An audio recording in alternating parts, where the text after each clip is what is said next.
Human mind इस दुनिया का एक ऐसा पावरफुल वेपन है जिसे अगर तुमने अच्छे से यूज किया और इसके ऊपर कंट्रोल हासिल कर लिया ना तो ये तुम्हें कहाँ पहुँचा सकता है तुम सोच भी नहीं सकते। और इसे अच्छे से यूज करने के लिए तुम्हें सबसे पहले इसके फंक्शन ये कैसे काम करता है उसे समझना होगा। और ह्यूमन माइंड की इसी फंक्शन और बिहेवियर की स्टडी को हम ह्यूमन साइकोलॉजिकल कहते हैं। और वैसे तो इसके बारे में हर किसी को पढ़ना चाहिए, लेकिन प्रॉब्लम तो ये है कि मैक्सिमम लोग इसे ह्यूमन साइकोलॉजी को एक एकेडमी सब्जेक्ट मानते हैं। उन्हें लगता है कि साइकोलॉजी तो वही लोग पढ़ते हैं जो साइकोलॉजिस्ट बनते हैं या फिर जो ब्रेन की एक्टिविटी में इन्वॉल्व होते हैं, लेकिन ऐसा बिल्कुल भी नहीं है। साइकोलॉजी एक ऐसा सब्जेक्ट है जो हर किसी को पढ़ना चाहिए। इसमें जो बड़ी बड़ी मार्केटिंग कंपनियां होती हैं वो इसी साइकोलॉजी का यूज करके हमारे डिसीजन को मैनिपुलेट करती हैं। और साइकोलॉजी हमारी लाइफ में हर जगह काम आती है, चाहे वो बिजनेस हो, रिलेशनशिप हो या फिर डीलिंग विद पीपल हो। हर जगह तुम्हें ह्यूमन साइकोलॉजी की जरूरत पड़ेगी। पर क्यों? देखो, अल्टीमेटली हम सब ह्यूमंस हैं और हम सब एक सर्टेन बीए में बिहेव करते हैं। तो अब जरा तुम खुद ही सोचो कि अगर हम अपने माइंड के पैटर्न को समझते हैं, इसके बिहेवियर को समझते हैं, तो हम हमारे इस पावरफुल वेपन को कंट्रोल करके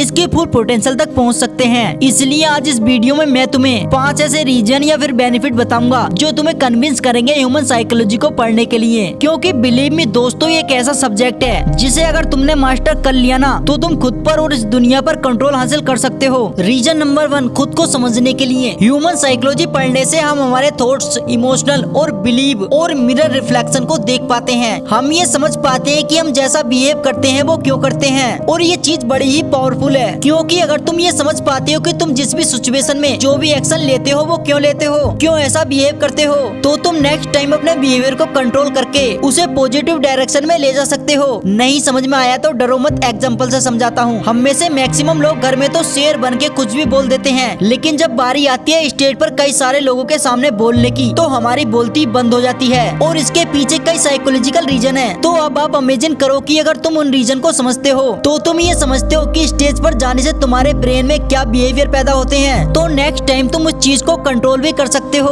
और सिर्फ यही नहीं, अगर तुम अपने दिमाग के पैटर्न को समझते हो, खुद को समझते हो, तो तुम अपनी इस लाइफ को चेंज भी कर सकते हो। और ये बात मैं हवा में नहीं कह रहा हूँ। ओपरा विनफ्रे जो एक फेमस अमेरिकन होस्ट और एक टेलीविजन प्रोड्यूसर है, इनका बचपन काफी चैलेंजिंग रहा था और कई सालों तक ये डिप्रेशन में भी रही थी। एंड ह्यूमन साइकोलॉजी के कुछ प्रिंसिपल की मदद से इन्होंने अपनी लाइफ को पूरी तरह से चेंज कर दिया है। और इंटरनेट पर बहुत सारे एग्जांपल ऐसे मिल जाएंगे जहां पर ह्यूमन साइकोलॉजी की मदद से लोगों ने अपनी लाइफ चेंज की है। Reason number 2, to become emotional intelligent. हम ह्यूमंस एक इमोशनल एनिमल हैं जिसमें कई सारे इमोशंस भरे पड़े हैं और हम अपनी लाइफ में क्या और कितना अचीव करेंगे ये इस पर डिपेंड करता है कि हम अपने इमोशनल को कैसे यूज करते हैं। क्योंकि हर रोज हमें कई सारी ऐसी सिचुएशन से डील करनी पड़ती है जिस पर हमारे इमोशनल हावी हो जाते हैं और हमसे वो करवाने लगते हैं जो हम लॉजिकली तो करना नहीं चाहते लेकिन इमोशनल में बहकर कर जाते हैं। फॉर एग्जाम्पल, जब सुबह जल्दी उठना होता है और अलार्म बजता है तो लॉजिक तो कहता है कि उठ जा और इमोशनल कहता है कि सो जा बाबू, क्या करेगा उठ के, क्या करेगा इतनी मेहनत करके। जब गली के बाहर मोमोज वाले के बगल से निकलते हो,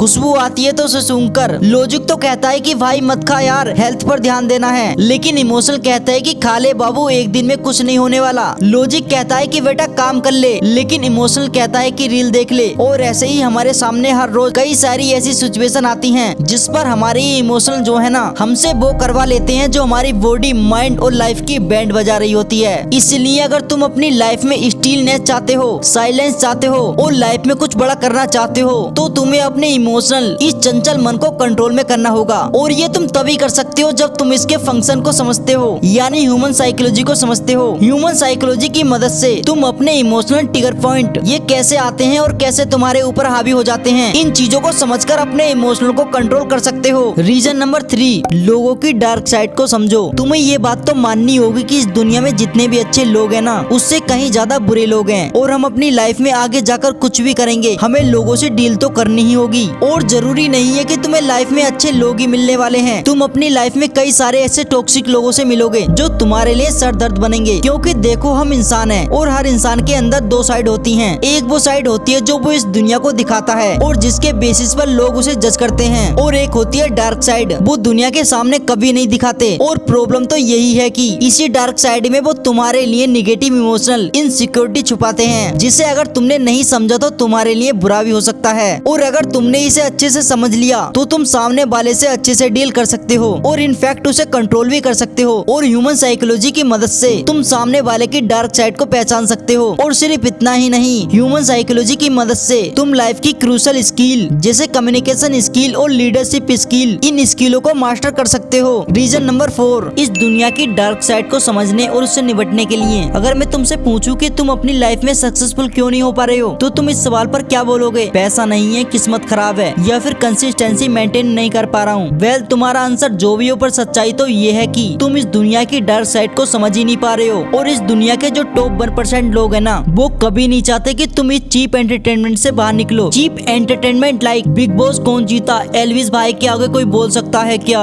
नागिन कौन है, इस एक्टर ने क्या खाया क्या पिया, विराट कोहली ने कितने रन बनाए, शुभम गिल क्यों नहीं खेल पा रहा है, बारिश बरका बीचोली, ये सब क्या है? तुम्हें लगता है कि ये सब तुम खुद देखते हो, या फिर इन चीजों को देखना या ना देखना तुम्हारे कंट्रोल में है? अगर तुम ऐसा सोचते हो ना, तो बिल्कुल गलत हो, क्योंकि ऐसा बिल्कुल भी नहीं है मेरे दोस्त। ये चीप एंटरटेनमेंट, फालतू की रील्स, फालतू के मीम्स तुम्हें जानबूझकर दिखाया जाता है। विश्वास नहीं हो रहा तो इंस्टाग्राम खोलकर देखो, फेसबुक खोलकर देखो, तुम्हें उसमें क्या दिखता है। जब तुम पहली बार इंस्टाग्राम के उस सर्च बटन पर जाते हो तो तुम क्या देखते हो? तो तुम्हें सबसे पहले वो टॉक्सिक चीजें ही तो दिखाई जाती हैं। तुम रील्स के ऑप्शन पर जाओ, 1-2 घंटे से पहले वापस नहीं आने वाले, तो ऐसा क्यों हो रहा है? तुम्हें क्या लगता है कि तुम इसे कंट्रोल कर रहे हो? ऐसा बिल्कुल भी नहीं है मेरे भाई। ये जितने भी एप्स तुम चलाते हो ना, इंस्टाग्राम हो गया, फेसबुक हो गया, अब तो यूट्यूब भी हो रहा है, इनका एल्गोरिदम कुछ भी नहीं है। इनकी सेटिंग को ही कुछ इस तरह से डिजाइन किया गया है जिसमें तुम इन चीजों में फंसोगे ही फंसोगे। इन्हें बनाने वाली जो कंपनियां है ना, इन्होंने बहुत सारे अपने पैसे खर्च किए हैं हमारी साइकोलॉजी को समझने में। इनकी कई सारी साइकोलॉजिस्ट की टीम ने साइकोलॉजिकल रिसर्च करी है ह्यूमंस के ऊपर कि हम किस चीज से ज्यादा अट्रैक्ट होते हैं, किस चीज से ज्यादा एडिक्टिव बनते हैं। तो इसलिए ये जो एप्स है ना, बस तुम्हारी साइकोलॉजी से खेलते हैं और इसीलिए तुम इसमें फंस जाते हो। तो इसीलिए वो टॉप 1% लोग कभी नहीं चाहेंगे कि तुम इस चीप एंटरटेनमेंट से बाहर निकलो, क्योंकि जिस दिन तुमने इसके बारे में पढ़ना शुरू कर दिया ना, डीप कॉन्सेप्ट के बारे में पढ़ना शुरू कर दिया, लाइक फिलोसफी, साइकोलॉजी, मनी, तो इन लोगों का तो अस्तित्व भी खतरे में आ जाएगा। क्योंकि जो इंसान डीप कॉन्सेप्ट को समझता है वो सवाल करेगा, और इस दुनिया में वही लोग जीतते हैं जो सवाल करना जानते हैं, जिनकी थिंकिंग रेशनल होती है। और रेशनल थिंकिंग तुम तभी डेवलप कर सकते हो जब तुम ह्यूमन साइकोलॉजी और इन डीप कॉन्सेप्ट को समझते हो। अगर हमारी वीडियो आपके लिए हेल्पफुल रहती है तो सब्सक्राइब करें हमारे चैनल को। हम आगे भी आपके लिए इससे बेहतर वीडियो बनाने की कोशिश करेंगे, और कमेंट करना ना भूलें, क्योंकि इससे हमें मोटिवेशन मिलता है एक और बेहतर वीडियो बनाने में।